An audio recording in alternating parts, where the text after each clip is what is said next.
Hello সবাইকে, কেমন আছো তোমরা? আশা করছি খুব ভালো আছো। আজকে আমি বানাবো ডাল মাটনের টিকিয়া। তো চলো শুরু করা যাক। প্রথমেই একটা সিক্রেট মশলা তৈরি করে নেব। এই মশলাগুলো হালকা ড্রাই রোস্ট করে নামিয়ে নেব, দিয়ে ঠান্ডা হয়ে গেলে মিক্সিতে হালকা করে গুঁড়ো করে নেব।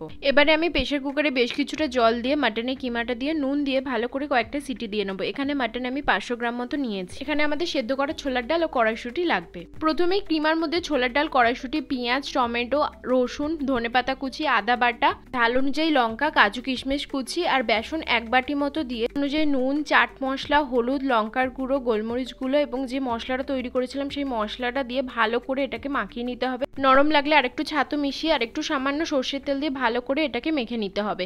এবার হাতের সাহায্যে এরকম চ্যাপটা চ্যাপটা করে তৈরি করে নেব। এবার প্যানেতে বেশ কিছুটা বাটার আর ঘি দিয়ে তার মধ্যে টিকিয়াগুলোকে দিয়ে ভালো করে হালকা ব্রাউন হতে দেবো। এভাবে দুদিক হালকা ব্রাউন করে ভেজে তুলে নেবো। ব্যাস, আমাদের ডাল মাটনের টিকিয়া একদম রেডি। আজকের মতো টাটা।